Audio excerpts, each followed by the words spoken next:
Hello, and welcome back to the OBM training program. Today, we will be talking about a core principle of behavior change and applied behavior analysis, shaping.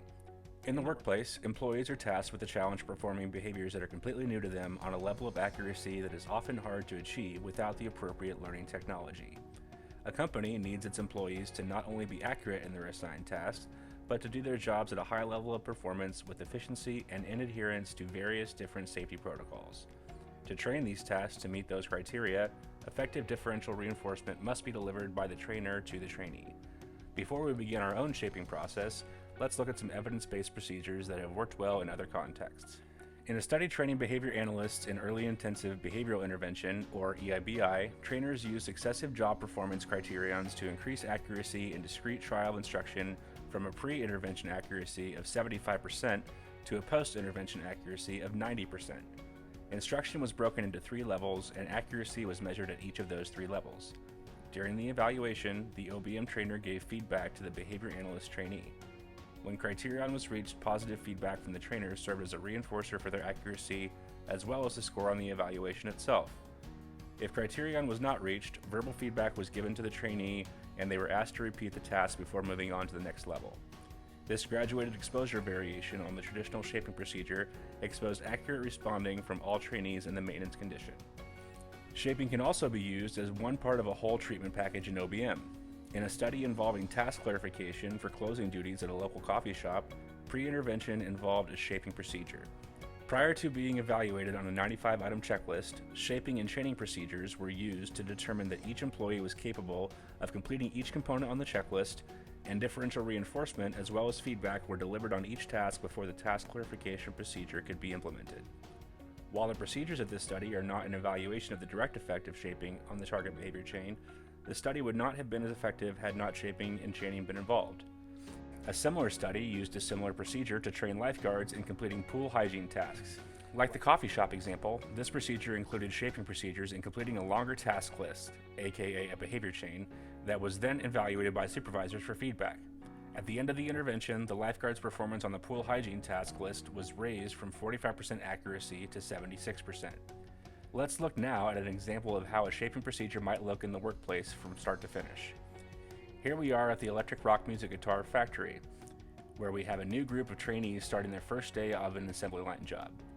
Their job will be to properly assemble and install pickups into the body of the guitar before it goes on to the next group on the assembly line. But how are the trainees supposed to know that? As with all behavior intervention procedures, the first thing we need to do is to define the behavior. Connect the correct pickup to the correct pigtail wire. The next step is to be soldered to the N pigtail, the bridge pickup to the B pigtail. Then solder the pickup's hot conductor to the inner conductor. Next, solder the ground wire to the outer shield of the pigtail wire. Use a tie wrap to hold the wires together while soldering. As you can see, soldering is a prerequisite behavior for this procedure. To properly shape these behaviors within the chain, we will break down the chain into parts. As this task includes soldering tools as well as electrified wires, the training will take place in a computer simulation to satisfy ethical concerns in the training procedure. We will have the trainees connect the neck pickup to the pickup labeled N. For each time they do this correctly, they will hear a ding and see a green light. For each time they do this incorrectly, there will be no ding and no light. Once they perform this task correctly on 9 of 10 trials, we will extend the chain. Still connecting the neck pickup to the N pigtail, the trainee will then be required to connect the bridge pickup to the B pigtail.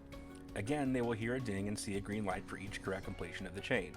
After a 90% criterion is reached, the trainee will perform the entire known chain up to what they have mastered so far and be given another task of soldering each lead to the correctly installed assembly that they learned in steps 1 and 2 of this procedure.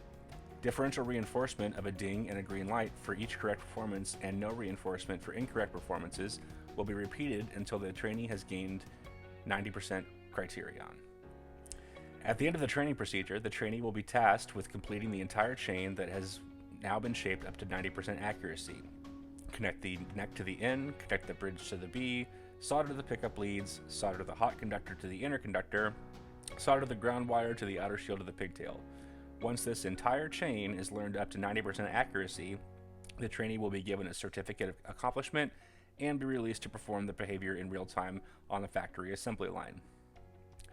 With only the knowledge of soldering in their learning history, naive employees were able to learn a complex sequence of tasks using shaping procedures to produce a behavior chain. The pleasant ding and the green light served as conditioned reinforcers in this procedure, drawing on an assumed learning history of those types of conditioned reinforcers. Informed consent in OBM procedures is usually a little different than in experimentally controlled procedures.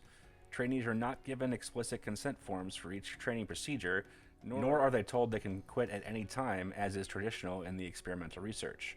However, their onboarding documents, when hired, either implicitly or explicitly acknowledge consent to training procedures and an at-will state of employment on the part of the employee and, in some cases, the employer. In summary, just as shaping is a crucial element in experimental and more traditional applied settings, it is just as meaningful and effective in OBM settings. While some things have to be adapted to suit the needs of the workplace environment, the core elements of differential reinforcement and chaining of behaviors are still well-established means of ethical and significant behavior change.